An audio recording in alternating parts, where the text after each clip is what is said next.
Voz é meio, palavra é mensagem, sem a qual a voz fica sem sentido. O Grupo Imagem e Credibilidade e a Companhia da Voz se uniram para levar até você comunicação integrada, credibilidade da voz. Alexandre Jardim. Crises te preocupam? E a sua reputação? Como está? Eu tenho a solução. Rodolfo Lago. Você entende como as decisões são tomadas neste país? Te ajuda a escrever como os melhores jornalistas. Luiz Ximenes. Você já se ouviu gravado? Quer melhorar? Vem pra cá que eu te ajudo. Estevão Damásio. Use o poder do rádio e dos podcasts para passar a sua mensagem. Pode contar comigo. Profissionais da voz e da palavra em uma fábrica de podcasts, entrevistas, cursos, treinamentos e consultorias e conteúdos que irão contribuir na sua tomada de decisão. Soluções em comunicação. Credibilidade da Voz. Uma parceria dos grupos Imagem, Credibilidade e Companhia da Voz. O desabafo de Cid ajuda ou atrapalha Bolsonaro?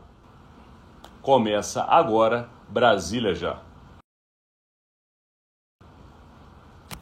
Bom dia, Rodolfo. Bom dia, Alexandre. Bom dia, amigas, amigos. Rodolfo de volta aqui. Ontem a cadeira dele estava vazia, mas à tarde que aparece o nome dele estava presente neste conteúdo. Afinal de contas, todo mundo tem direito de resolver seus problemas pessoais. E a gente está aqui tentando levar para vocês os problemas nacionais, pelo menos com uma análise apurada dos fatos que ocorrem na capital federal.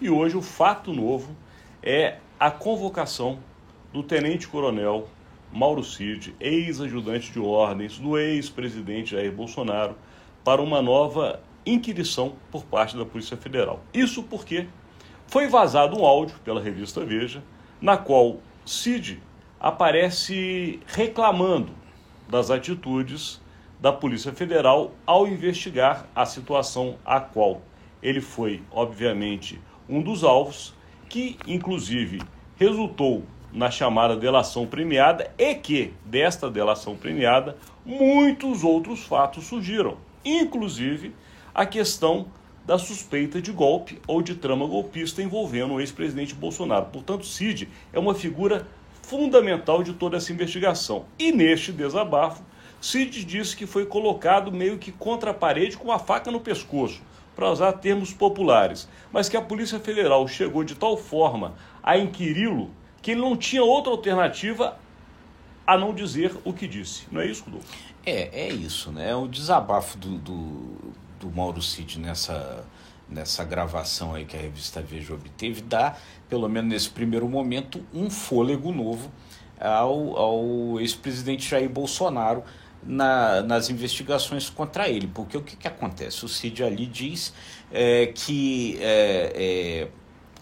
a Polícia Federal, enfim, o Supremo, enfim, as pessoas que o estão inquirindo chegariam a ele já com uma narrativa pronta para ele corroborar, pressionando ele, dizendo, olha, ou você colabora ou você vai pegar pelo menos 30 anos de cadeia e tal, que a lei hoje são eles, a lei hoje é o Alexandre de Moraes, que ele prende, ele solta, ele faz o que ele quiser, enfim, e que então tudo. E aí, então, quer dizer, ao dizer isso, ele meio que coloca em xeque o que ele próprio disse, quer dizer, que essa colaboração, essa corroboração dos fatos estaria acontecendo por pressão e que talvez não fosse ali, enfim, realmente a expressão da verdade. Isso daí, então, gerou uma tremenda repercussão. Os deputados de oposição, os aliados do Bolsonaro, foram às redes sociais para dizer que isso daí diminuiu o valor da delação premiada do Mauro Cid. O deputado Gustavo Gaia chegou a dizer que o Cid estava sendo torturado, enfim, usou esse termo. E, enfim, aí a essa altura já se fala que diante desse fato a delação pode até ser anulada, e ela é a base de toda essa investigação, é aí que começa tudo. Então, uma situação bem complicada. O Mauro Cid foi chamado para ir hoje à tarde de volta à Polícia Federal para esclarecer essa questão, esclarecer esse tal áudio e, enfim, vão perguntar para ele se realmente ele acha que está sendo pressionado e tal. E, enfim, essas coisas, a evolução dessas coisas podem jogar, talvez, se a delação de Mauro Cid for anulada, jogam para o marco zero toda uma investigação que está acontecendo. Enfim, Bolsonaro ganha aí um fôlego grande nessa história. O que eu vejo, Rodolfo Lago, e para quem está nos acompanhando do outro lado, é o seguinte: em primeiro lugar, a Polícia Federal, como todas as polícias, ao fazerem uma investigação e inquirirem um investigado, eles são duros. Eles usam de estratégias, de realmente deixar quem está sendo investigado de uma maneira bastante insegura, porque desta forma, psicologicamente, tende a contar o que sabe. Então isso é uma estratégia não da Polícia Federal do Brasil, mas em qualquer polícia do mundo. Então, com relação ao formato, o que Cid fala não foge do que a polícia faz de modo geral. A grande questão que eu vejo aí é se de fato isso é ou não uma estratégia de defesa. A questão é se Cid está falando a verdade ao dizer neste desabafo que disse, ou se ele está colaborando com uma estratégia inteligente da defesa do presidente Jair Bolsonaro e de quem está envolvido nessas suspeitas. Por quê? Como você bem disse, a partir da hora que Cid fala que a delação só foi conseguida por uma pressão e que, obviamente, tem uma reação por parte de quem apoia Bolsonaro, porque muito no Brasil é falado. O ministro Alexandre de Moraes deve saber que ele é falado em rodas de bares, em familiares, em pessoas de grupos de WhatsApp, com uma pessoa muito dura, quase que um xerifão, é chamado Xandão. Então, claro, qualquer coisa que mostre que Alexandre de Moraes foi duro e acabou extrapolando os seus poderes, vai encontrar repercussão em quem defende Bolsonaro.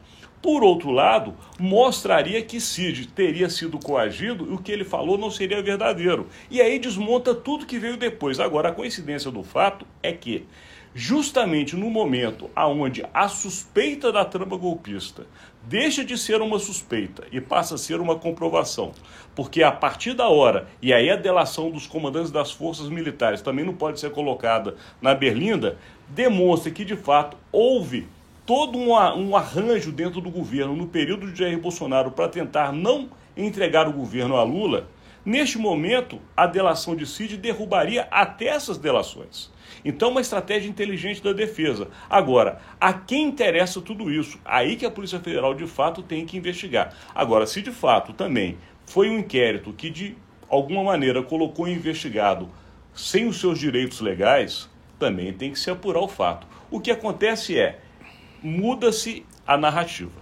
E a gente vive de narrativas. Inverte-se o fato. E no momento que você também sabe, o presidente Lula atravessa uma queda de popularidade. É isso, né? Quer dizer, não é uma boa notícia no final de uma semana para o Lula, na qual a popularidade dele caiu.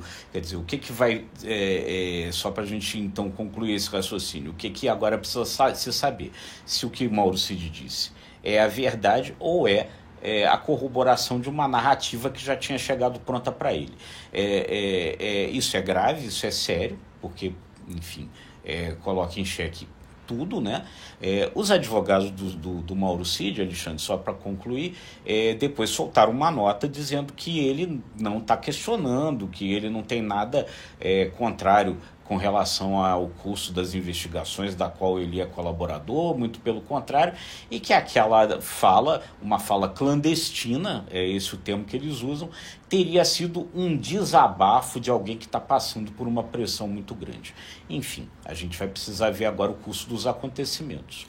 No mínimo joga suspeição em tudo que está aparecendo na opinião pública. Mas daqui a gente tem que encerrar, extrapolamos o nosso tempo, o assunto é importante, agradecemos a sua audiência durante toda essa semana. Estaremos aqui atentos em Brasília para levar para você diariamente os bastidores, os fatos, enfim, as repercussões políticas da capital do país. É isso aí, gente. Então, se você gostou, curta, compartilhe, acesse imagemecredibilidade.com, se inscreva no ICTV e nos nossos demais canais. Obrigado e até segunda-feira.